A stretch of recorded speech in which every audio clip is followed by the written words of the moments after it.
네 가지가 우리 몸에 잘 들어와야 된다라고 얘기를 하는데요. 비타민, 무기질, 섬유질, 항산화 물질을 어떻게 우리 몸에 많이 투입을 할까를 고민을 하는 게 면역력에 가장 중요하다고 볼 수가 있습니다.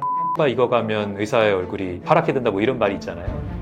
를 충분히 먹어주면 병에 걸릴 일이 없다라는 어떤 속담이기도 한데요. 우리 인간은 일부러 좀 먹어줄 필요가 있습니다. 저는 하루에 4알에서 8알 정도를 먹고 있는데. 안녕하세요. 응급의학과 전문의 최석재입니다. 반갑습니다. 노년기 몸에서 보내는 면역 기능 이상 신호는 무엇이 있나요? 우리 면역 기능에 이상이 오면 제일 먼저 감기 오는 거 있죠. 그것도 사실 면역 기능의 변화 때문에 오는 건데요. 물론 날씨가 추워지고 독감이 돌고 이러면서 감기, 독감 오는 경우도 있지만 바이러스가 자체가 우리 몸에서 사실은 계속 같이 지내고 있는 부분들이 있거든요. 우리가 감기 바이러스의 4개 대표적인 종들이 있는데 이런 바이러스들이 뭐 없다가 갑자기 감염이 되는 게 아니고요.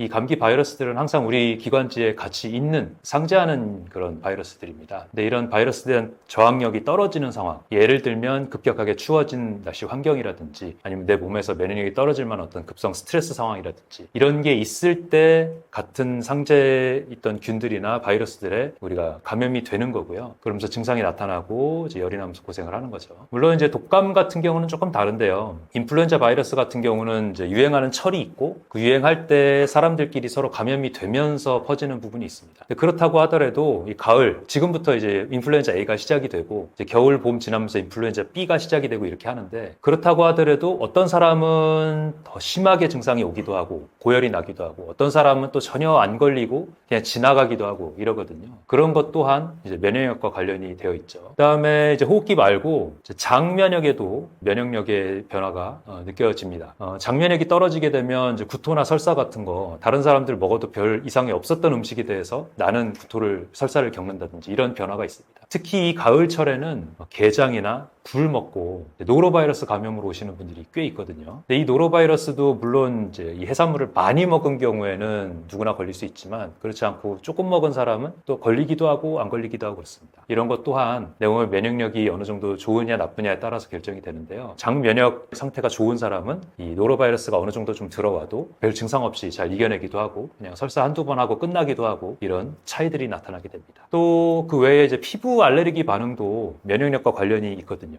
우리가 장 건강이 되게 면역이 중요하다는 얘기를 하는데 장에 있는 좋은 유산균들, 어떤 상재균들이 갑자기 확 죽는 상황이 있을 수 있죠. 예를 들면 항생제를 복용을 했다든지 뭐 이럴 때 없던 음식 알레르기가 갑자기 생기기도 하고 그렇습니다. 괜찮던 음식을 먹었는데 평소에 먹던 음식을 먹었는데 알레르기가 나서 응급실에 왔어요. 이런 부분들이 있거든요. 이런 경우도 몸의 면역력 기능이 떨어졌을 때 특히 장에 있는 상재균들 정상 유익균들의 역할이 떨어졌을 때 이런 일이 벌어지곤 합니다. 조금 더 넓게 보면 암도 면역에 관련된 증상이라고 볼 수가 있습니다. 그래서 암세포를 우리가 잡는 대표적인 면역 기능이 NK세포, 내추럴 킬러 세포랑 T세포가 그 역할을 하는데 하루에도 수천 개, 많게는 10,000개 이상씩 생기는 그런 비정상 세포들, 암 전 세포들 이런 세포들을 우리가 다 잡고 살고 있는 게 정상 면역적인 상태입니다. 그런데 우리가 생활 습관이 안 좋다든지 스트레스에 과민하게 반응이 된 상태라든지 잠을 좀 잘 못 잔 상태라든지 날씨가 갑자기 확 변하는 상태라든지 이럴 때에 이런 면역력이 떨어지는 것 또한 암에도 발병에도 영향을 미칩니다. 그러면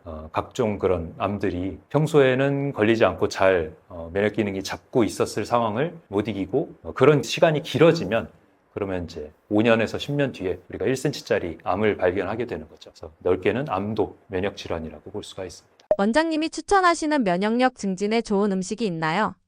면역력을 올리는데 뭐 한 가지, 두 가지 음식으로 이걸 먹으면 면역력이 확 올라간다 이런 거는 사실은 특별히 중요한 건 없고요. 뭐 마늘이라든지 뭐 강황이라든지 이런 것들을 얘기를 하긴 하지만 뭐 그런 것만 먹고서 면역력이 확 올라간다 이런 건 사실은 없습니다. 뭐 인삼, 뭐 사포닌 이런 것도 마찬가지입니다. 그거 하나만으로 해결할 수 있는 건 없습니다. 평소에 어떤 식습관을 갖고 있느냐, 운동 습관을 갖고 있느냐, 평소 심리 상태가 어떠냐가 훨씬 더 중요하다고 볼 수가 있죠. 우리 면역력 증진의 가장 중요한 요소는요. 면역력이라는 것도 하나의 대사 상태다 보니까 대사 기능을 원활하게 할 수 있는 것들이 중요한데요. 대사라는 거는 우리 에너지 대사, 세포 안에 있는 미토콘드리아가 에너지를 잘 만들어내는 환경이 가장 중요한데요. 이러려면 이 에너지 대사, 미토콘드리아 에너지 대사 가장 중요한 사이트릭 엑시드 사이클의 들어가는 조효소들이 많이 우리 몸에 들어와 있어야 됩니다. 그 제일 대표적인 게 비타민과 미네랄로 대표되는 것들이고요. 그래서 비타민, 미네랄, 그리고 장 건강에 제일 도움이 되는, 장의 변이 너무 오랫동안 머물지 않도록 하는 섬유질, 그리고 암세포나 어떤 면역 기능에 제일 적극적으로 영향을 미치는 항산화 물질들, 이 네 가지가 우리 몸에 잘 들어와야 된다라고 얘기를 하는데요. 그래서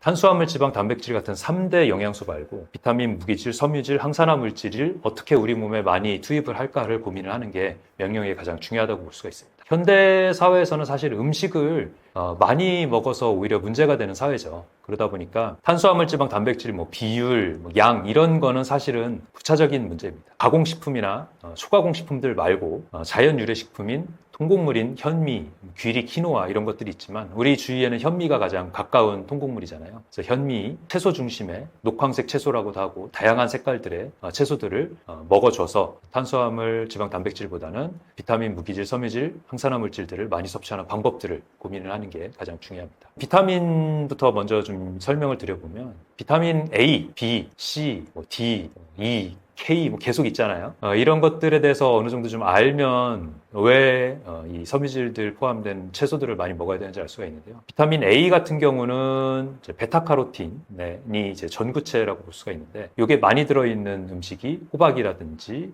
당근, 고구마, 케일 이런 것들이 이제 비타민 A가 많이 들어있습니다. 비타민 A 정말 중요한데요. 눈 건강에도 중요하다고 알려져 있지만 그 외의 면역 기능에도 전체적으로 중요합니다. 그리고 천연 항암 물질이라고도 알려져 있는 설포라판이 많이 들어있는 브로콜리나 양배추 이런 십자가 채소도 너무너무 중요한 항산화 물질이라고 볼 수가 있고요. 또 강력한 항산화 항염작용으로 유명한 퀘르세틴이 들어있는 양파나 아니면 사과, 케일 이런 것도 너무너무 중요한 항산화 물질로서 역할을 하고 그다음에 눈 건강, 혈관 건강에 너무너무 좋은 항산화 물질이라고 할 수가 있는 안토시아닌, 그리고 보라색이나 검은색에 많이 들어가 있다고 하죠. 이런 게 많이 들어있는 블루베리나 검은콩 이런 것들이 또 좋은 항산화 역할을 합니다.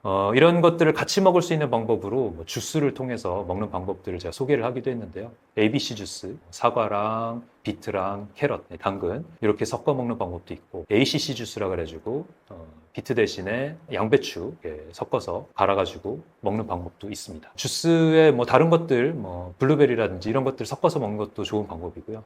그렇게 하면 맛도 잡고 영양도 챙기는 좋은 아침 식사 대용이 될 수가 있으니까 참고하면 좋습니다.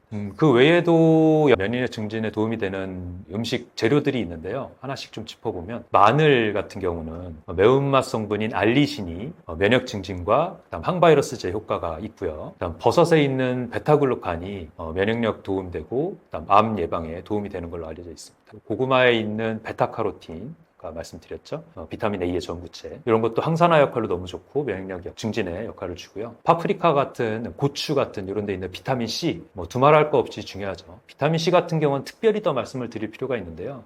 우리 인간이 비타민 C를 만들어내지 못하는 포유류 중에 아주 드문 포유류 중에 하나입니다. 나머지 다른 포유류들은 체내에서 비타민 C를 직접 생성을 하는데 우리 인간과 기니피그만 생성을 못한다고 하죠. 그래서 우리 인간은 비타민 C를 일부러 좀 먹어줄 필요가 있습니다. 당연히 고추나 파프리카 같은 그런 채소로 먹는 게 가장 좋은데 그거 가지고 부족하다 그러면 비타민 C 같은 경우는 저는 알약으로 복용하는 것도 추천을 합니다. 그래서 저는 하루에 4알에서 8알 정도를 먹고 있는데 고용량이지만 비용 대비 굉장히 비타민 C는 싼 거기 때문에 비용 대비 효과적으로 보고 비타민 C는 충분히 먹어주고 있습니다. 그 외에 홍삼이나 인삼에 있는 이제 사포닌 성분도 어떤 면역력 증진에 도움이 되는 성분으로 유명하고 그리고 대두나 콩에도 좋은 항산화 물질이 많이 들어가 있는 걸로 돼 있고요. 그다음에 통곡물 유명하죠. 통곡물에는 껍질에 이 항산화 물질들과 단백질, 탄수화물, 지방들이 가득 들어 있고 이 껍질이 중요한 거기 때문에 깐 곡식보다는 현미나 귀리, 키노아 같은 이런 통곡물을 많이 먹어라. 면역력을 위해서는 그렇게 설명하고 있습니다. 이 통곡물 껍질에는 옥타코사놀이랑 베타글루칸, 비타민 B군 이런 면역 성분들이 많이 들어있는 걸로 알려져 있습니다. 비타민 C를 과하게 먹는 걱정은 안 해도 될까요? 비타민 C는 과하다는 개념이 없고요. 우리가 과하게 먹으면 다 소변으로 배출이 되기 때문에 비타민 C는 어느 정도 용량 이상을 먹는 게 좋습니다. 우리가 식약처에서 권장하는 최소 용량은 200mg인데요. 우리가 비타민 C 한 알이 1000mg, 1g이죠. 그래서 200mg 하면 5분의 1 알이니까 굉장히 적은 약인데 사실 그거는 완전히 비타민 C를 다 흡수하는 양을 기준으로 한 거고요. 그 이후에 남아도 조금씩 우리 체내에 들어가서 역할을 합니다. 그리고 이제 비타민 C 박사로 유명한 이제 유영재 교수님이 하시는 말씀 중에 하나가 그건데요. 비타민 C는 남는 게 없다. 어디에나 도움이 된다. 이렇게 해서 소장을 통과하고 대장으로 가서도 남으면 유산균한테도 도움이 되고, 그 다음에 남아서 소변으로 빠져나가면 방광암도 예방을 해주고, 이런 기능들이 있기 때문에 남으면 남을수록 그것 자체도 도움이 된다. 이렇게 얘기를 하시거든요. 그래서 남아서 소변으로 노랗게 나오는 거 아까워하지 마시고 많이 복용을 하는 게 좋습니다. 저렴한 거기 때문에 비용 대비 효과적이고요. 저 같은 경우는 비타민 C를 입냄새 제거에도 쓰거든요. 이게 비타민 C가 약간 산성이 강하기 때문에 너무 오랫동안 물고 있지는 말라고 되어 있는데, 잠시 동안 이제 입 안에 물고 있으면 입 안에 있는 생재균에도 도움이 돼 있어요. 비타민 C를 잠시 물에 녹였다가 입에 살짝 물었다가 그다음 삼키고 그다음에 조금 있다가 물로 가글을 하는 그런 방법으로 비타민 C를 입냄새 제거에도 활용을 합니다. 이런 것도 굉장히 좋은 방법이에요. 비타민 C 많이 먹으면 소변도 방광에도 도움이 되지만 대장에 있는 균도 좋아져서 냄새도 줄어들어서 방귀 냄새도 좋아지고 이런 여러 가지 효과들이 있습니다. 다만 이제 비타민 C 걱정하시는 분들 중에 비타민 C 많이 먹으면 결석 온다더라 라고 걱정을 하시는 분들이 있는데요. 근데 사실 비타민 C로 결석이 생긴다는 거는 아직 논란이 좀 있고요. 우리가 비타민 C 먹을 때 물을 충분히 먹어서 배출을 해주면 방광, 신장에도 도움이 되는 부분이 있기 때문에 그런 걸 감안하면 뭐 결석의 가능성이 조금 올라간다 하더라도 비타민 C는 충분히 먹어주는 게 훨씬 더 큰 도움을 준다라고 알고 계시면 되겠습니다. 의외로 과일이 노년기 건강에 해로울 수 있다고 하는데 어떻게 생각하시나요? 노년기에 과일이 해롭다라는 말은 노년에 있으신 분들이 아무래도 당뇨를 많이 가지고 계시다 보니까 그런 면에서 당이 많은 과일을 조심하라는 의미로 해석을 해야 될 것 같습니다. 과일은 사실은 항산화 물질과 비타민이 많이 있는 그런 몇 안 되는 좋은 식재료이기 때문에 과일을 다 거부할 필요는 없고요. 우리 땅에서 나는 우리 채소, 우리 과일이면 충분히 섭취를 해주는 게 좋습니다. 그런데 물론 열대 과일 중에서는 너무 당이 높아가지고 그래서 조심해야 되는 것들이 있는데요. 예를 들면 뭐 파인애플이라든지 뭐 바나나라든지 이런 것들은 당분이 좀 많이 높긴 하죠. 그래서 그런 것들은 좀 제한해서 한 주먹 이하로만 먹는 게 좋고요. 하지만 껍질째 먹는 과일들, 제철로 우리나라에서 나오는 과일들은 대체로 좀 많이 먹어도 큰 무리가 없습니다. 그래서 사과라든지 껍질로 먹을 수 있죠. 배라든지 껍질째 먹을 수 있죠. 키위, 제가 껍질째 먹는다니까 키위를 어떻게 껍질째 먹냐 그러시는데 키위도 충분히 껍질째 먹을 수가 있습니다. 잘 씻어서 껍질째 먹으면 되고요. 저 같은 경우는 뭐 메론도 껍질째 먹고 사과는 말 그대로 겉껍질만 살짝 벗겨내고 나머지 하얀 과육까지 다 먹거든요. 이런 것들 습관 들이면은 과일 안에 있는 항산화 물질들을 먹을 수 있는 기회들을 충분히 늘릴 수 있기 때문에 이렇게 하면은 좋고요. 그 외에 과일을 먹는다 그러면 이렇게 착각하시는 분들이 있어요. 설탕에 절인 과일, 말린 과일 이런 걸 이제 과일로 생각하시는 분들이 있는데 이거는 아니죠. 설탕에 절인 게 과일로서 효과가 있으면 얼마나 있겠습니까? 설탕에 의한 악영향이 훨씬 더 크겠죠. 그래서 통조림에 있는 과일은 사실은 과일로서 역할을 못한다. 그거는 우리 예전에 병원에 문병 갈 때 꼭 파인애플 캔에 들어있는 거 아니면 이제 칵테일 과일 이런 거 이제 과일이라고 생각하고 몸에 좋다고 생각하고 들고 왔는데 지금 생각해보면은 병 주는 거죠. 환자가 그걸 먹으면 얼마나 당이 올라가면서 혈관 상태가 더 안 좋아지겠습니까? 그래서 이런 캔에 있는 과일은 대부분 과일로서 역할을 못한다. 껍질째 먹을 수 있고 깨끗하게 씻어서 직접 자기 입으로 씹어 먹는 것이 가장 좋고 그렇지 않다면 껍질째 갈아서 과육채로 먹는 것이 가장 좋다. 즙만 내가지고 과일 즙만 먹는 것은 또 좋지 못하다. 우리가 과일 주스 하면은 즙만 내서 이 섬유질 버리고 즙만 먹잖아요. 이거는 당분만 모아서 먹는 거거든요. 이것도 좋을 수가 없습니다. 그래서 그런 거 감안해서 껍질째 먹는 방법 잘 고민하시면 좋겠고요. 그다음에 바나나랑 포도, 그다음에 수박도 그렇고 자몽도 그렇고 이런 거는 노인에서 좀 주의하라는 얘기가 있어요. 왜 그러냐면 바나나랑 포도, 수박 같은 경우는 당이 너무 높아서 그런 거고 그런데 이제 자몽 같은 경우는 좀 다른데요. 자몽은 이제 GI 인덱스 낮은 과일에 속하거든요. 사과 포함해가지고 40 이하인 과일로 들어가니까 그래서 사과, 키위, 자몽 이런 거는 당 부분에서는 좋은 과일인데 문제는 자몽이 이제 약들과 이제 상관관계가 많은 그런 과일입니다. 그래서 우리 약을 많이 드시는 노인분들 같은 경우는 자몽 주스는 피해라. 또 이제 포도 주스 중에서 일부는 피해라라고 되어 있기 때문에 그래서 그렇습니다. 그래서 자몽도 좀 조의해야 되는 과일이 되어 있고요. 그렇지 않고 뭐 고혈압 당뇨약 안 드시는 분이면 다른 약 드시는 거 없는 분이면 그냥 자몽 뭐 과일로서 또는 주스로서 먹어도 큰 문제 없습니다. 그 외에 뭐 GI 인덱스 낮은 과일, 그러니까 당분이 낮은 과일로 유명한 게 사과, 딸기, 키위, 블루베리 이런 것들이 굉장히 좋은 과일로 속하거든요. 껍질째 먹을 수도 있고 그죠? 다 껍질째 먹는 과일이죠. 당분이 적으면서 항산화 물질이 많은 과일로 유명합니다. 또 과일로는 정확하게는 아니지만 과일처럼 생긴 토마토가 있죠. 토마토가 익어가면 의사의 얼굴이 파랗게 된다 뭐 이런 말이 있잖아요. 그런 것처럼 이제 토마토를 충분히 먹어주면 병이 걸릴 일이 없다라는 어떤 속담이기도 한데요. 외국 속담이죠. 토마토는 당분이 거의 없고 거의 채소 수준이기 때문에 정말 토마토는 많이 먹을수록 좋은 그런 채소라고 볼 수가 있고요. 그 다음에 하루 양을 하루 자기 주먹 이하로 먹으면 사실 어떤 과일을 먹어도 크게 문제는 없습니다. 그래서 양을 조절하면 큰 문제 없다. 그 다음에 비타민, 무기질 그리고 섬유질을 채우는데 과일만한 게 또 없기 때문에 과일을 잘 활용하면 좋다. 그래서 너무 겁내실 필요 없고 이런 주의할 점만 주의해서 많이 드시면 좋겠다라고 말씀드립니다. 단순 노화인 줄 알았는데 병일 수도 있는 증상들이 있나요? 단순 노화인 줄 알고 골든타임을 놓치고 오시는 노인분들이 꽤 많습니다. 기력이 없고 피곤해서 잘 못 움직이겠거니 하고 그냥 주무시는 줄 알고 이러고서 있었는데 사실은 뇌혈관 질환에 골든타임이 지나고 있었던 거죠. 예를 들면 뇌경색이 왔는데 모르고 그냥 하루를 지내버린다든지 이런 경우가 있을 수 있거든요. 뇌혈관이 막히게 되면 그 혈관을 뚫어주면 팔다리 마비, 한쪽 마비를 완전히 해결할 수 있는 기회가 4시간 반 정도에서 있을 수가 있는데 그렇지 못하고 그냥 자고 나서 다음날 온다든지 이러면 그 기회가 아예 없어지는 거거든요. 그런 일이 좀 있을 수가 있어서 노인분들 중에서 또 이제 자기 표현 못 하시는 상태 있죠. 치매가 있으시다든지 아니면 주무시다가 발생한 뇌경색이나 이런 심근경색이라든지 특히 노인분들 중에 당뇨 오래되신 분들은 또 통증을 잘 못 느끼시는 분들도 있습니다. 왜냐하면 이 신경들이 다 파괴가 되어 있는 분들이 있기 때문에 이런 분들은 혈관 질환이 왔는데도 이 골든타임이 있는 질환이 왔는데도 전혀 못 느끼시고 그냥 지나가는 거예요. 이렇게 해서 놓치게 되는 일이 있고 응급실에서도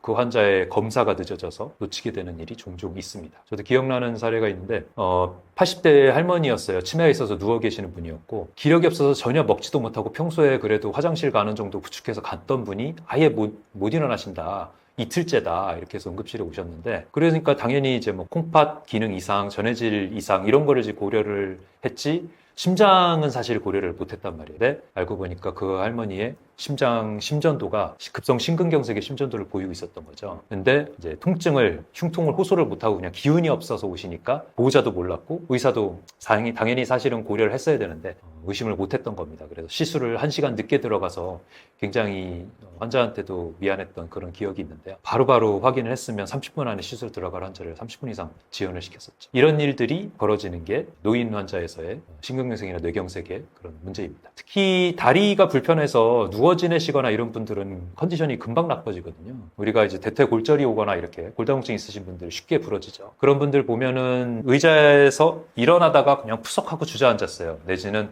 침대에서 내려오다가 주저앉았어요. 넘어진 것도 아니고 그냥 주저앉았어요 했는데 다리가 계속 아프다고 하셔서 왔어요. 이렇게 했을 때 대퇴골절이 있는 경우가 있거든요. 근데 대퇴골절이 발생을 하면 그분은 수술을 빨리 최대한 해드리려고 하는 이유가 누워 계시면은 그 사이에 뇌경색, 심근경색, 폐렴, 욕창 이런 걸로 일주일 이내에 사망할 가능성이 확 올라가게 됩니다. 다른 팔 부러진 거랑은 상황이 다른 거예요. 다리는 걷지를 못하게 되기 때문에 그러면서 전신 컨디션 나빠져서 병이 만들어지는 경우도 있습니다. 그래서 침대에서 누워 지내는 시간을 최대한 줄이고 만약에 관절염 같은 게 있다고 하더라도 수술을 해서라도 빨리 부지런히 걷는 거를 만드는 게 전신 컨디션을 예방하고 혈관 질환을 예방하는 데 굉장히 중요하다고 설명을 드리고요. 그렇게 해야 근육 소실도 예방이 되고 비만도 예방이 되고 이렇게 되기 때문에 골다공증도 예방이 되고 체중을 줘야 골다공증이 예방이 되거든요. 그래서 더 큰 뼈의 질환을 예방할 수가 있는 부분이 있다 이렇게 말씀을 드리고 있습니다. 또 이제 노인분들 중에서 탈수가 문제가 많이 될 수가 있는데요.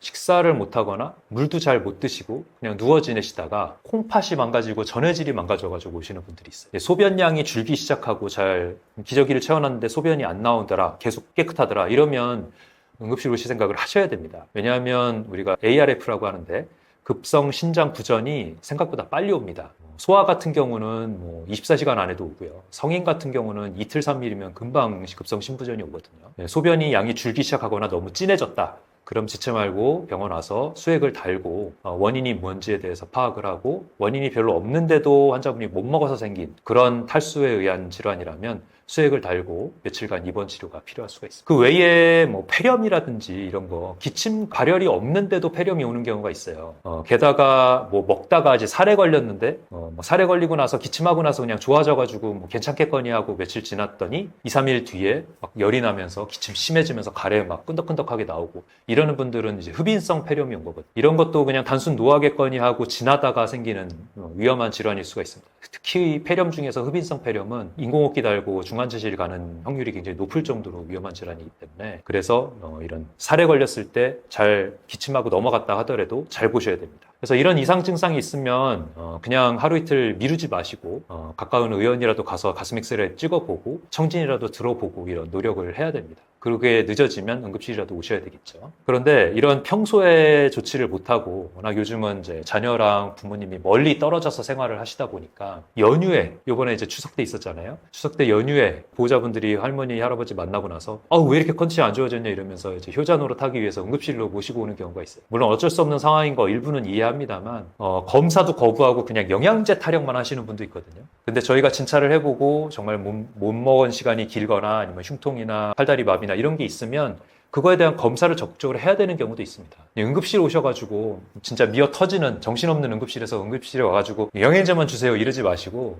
의사의 진찰에 따라서 정말 필요한 경우는 필요한 조치, 검사 같은 거 받으시고 그렇지 않고 너무 별거 아닌 진찰일 때는 또 경환 질환으로 판단해서 이제 다른 개인 의원이나 이런 데로 이제 가야 된다고 할 때는 또 그런 거에 따라주시고 의료진의 판단에 좀 협조를 해주시면 좋겠습니다. 노년기에 자기도 모르게 건강을 해치는 식습관은 무엇이 있나요? 네, 일단 노년분들 중에 건강을 해치는 식습관 하면 이제 평소에 혼자서 잘 식사하시는 분들 기준으로 말씀을 드려야 되겠죠. 저는 이분들께 젊은 분들한테는 당연히 이 얘기를 하게 됩니다. 초가공식품 피해라. 가공식품 최대한 피하고 현미식과 채소 중심으로 식사해라. 이런 얘기를 많이 하는데 노인분들한테서 특별히 건강 해치는 식습관 하나 짚으라고 하면 저는 물 말아서 대충 마시는 거를 좀 말씀을 드리고 싶어요. 노인분들이 잘 못 씹고 하니까 그냥 대충 안 씹고 마실 수 있게 그렇게 먹느라고 물에 말거나 국에 말아갖고 후루룩 그냥 먹고서 식사 마치고 이러시는 경우가 많이 있거든요. 특히 씹는 기능 많이 떨어지거나 아니면 틀니 하는 중이거나 틀니 불편하거나 이런 분들은 그냥 대충 마셔서 식사 해결할 수 있는 걸 선호를 하시게 될 텐데 이게 사실은 우리 장기적인 건강에는 큰 악영향을 줍니다. 우리가 이를 통해서 음식을 이렇게 씹는 기능이 사실 그냥 턱만 움직이는 게 아니고 턱 주위에 있는 근육도 움직이고요. 그다음 측두부 근육도 많이 쓰게 되고 그러면서 뇌혈류 자체에도 큰 도움이 되고 목 근육에도 도움이 많이 되고 그래서 이 근육 움직이는 거에서도 너무 도움이 되고 또 침샘을 자극하는 효과에도 도움이 되고 침샘에서 침이 나온다는 거는 소화 기능을 늘리기 때문에 이제 밑에 내려가서 위 기능과 췌장 기능, 담낭 기능을 좀 스페어 해주고 그 다음에 대장, 소장에서 흡수 기능도 좋아지게 한다는 효과가 있기 때문에 그래서 천천히 꼭꼭 씹어서 물이 들 때까지 우리가 씹고 침을 많이 나오게 해서 삼키는 걸 목적으로 해야 되는데요. 그렇지 않고 그냥 국이나 물에다 말아가지고 대충대충 삼키게 되면 침에서 나오는 아밀라제 효과도 없지만 섬유질도 부족한 음식을 먹게 되고 여기다 김치 정도 얹어가지고 그냥 먹는 거잖아요. 초록색 채소를 씹어서 먹는 게 아니니까 그러면서 변비가 악화된다든지 장 건강에 악영향을 주게 됩니다. 이는 다시 이제 우리가 뇌 건강에 이제 씹는 게 도움이 된다고 했죠.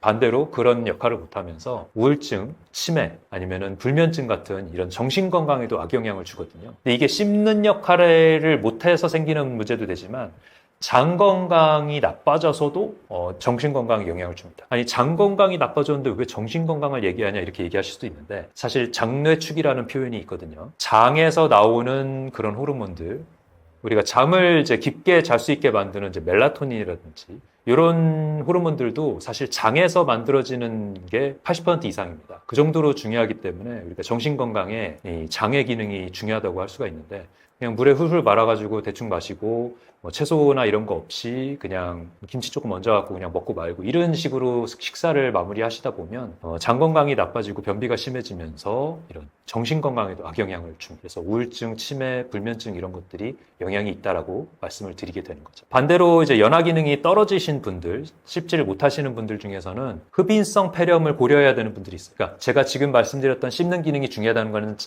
혼자 스스로 식사를 하시고 잘 씹을 수 있는 분을 말씀드린 거고 그 기능을 넘어서서 그 기능이 아예 안 되시는 분은 씹을 수 없는데 식사를 억지로 씹게 하시다 보면 또 흡인성 폐렴이 올 수 있는 위험성이 커집니다. 우리가 이제 뇌경색이나 이런 걸 앓다 보면 이제 연화 기능이 떨어지시는 분들이 있거든요. 저 팔다리 마비만 있는 게 아니라 이제 얼굴 쪽에도 마비가 있다 보니까 삼키는 기능도 떨어지는 거죠. 그럼 이런 분들은 이제 삼키다가 기도로 들어갔는데도 본인이 몰라가지고 기침도 제대로 못하고 아니 기침을 했다고 하더라도 음식이 남아있는지도 모르시고 이렇게 되면 그 위산이나 이런 것들, 역류에서 생긴 위산이나 이런 것들이 기도로 들어가게 되면서 이 폐렴을 굉장히 심하게 악화시킵니다. 이거는 바이러스성 폐렴이랑 세균성 폐렴보다 더 악화된다는 흡인성 폐렴입니다. 그래서 이러면 폐렴으로 중환자실 가거나 인공호흡기 다는 일이 생길 수 있을 정도로 악화되기 때문에 그래서 잘 못 씹는 분인 경우에는 또 유동식으로 식사를 할 수밖에 없는 그런 것들도 고려를 해야 됩니다.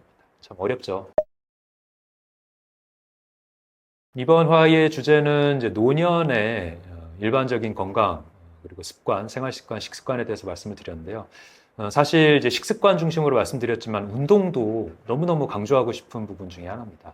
노년이 됐다 그래서 계속 집에만 앉아 계시고 누워 계시고 이렇게 하다 보면 뼈 건강이 금방 나빠지거든요. 그래서 어떻게든지 조금이라도 걸을 수 있는 기회를 만드시고 무릎이 너무 안 좋아서 못 걷겠다고 하시면은 이제 수술을 해서라도 아니면 물리치료를 해서라도 조금씩 걷는 기회를 만드시는 게 중요하고요.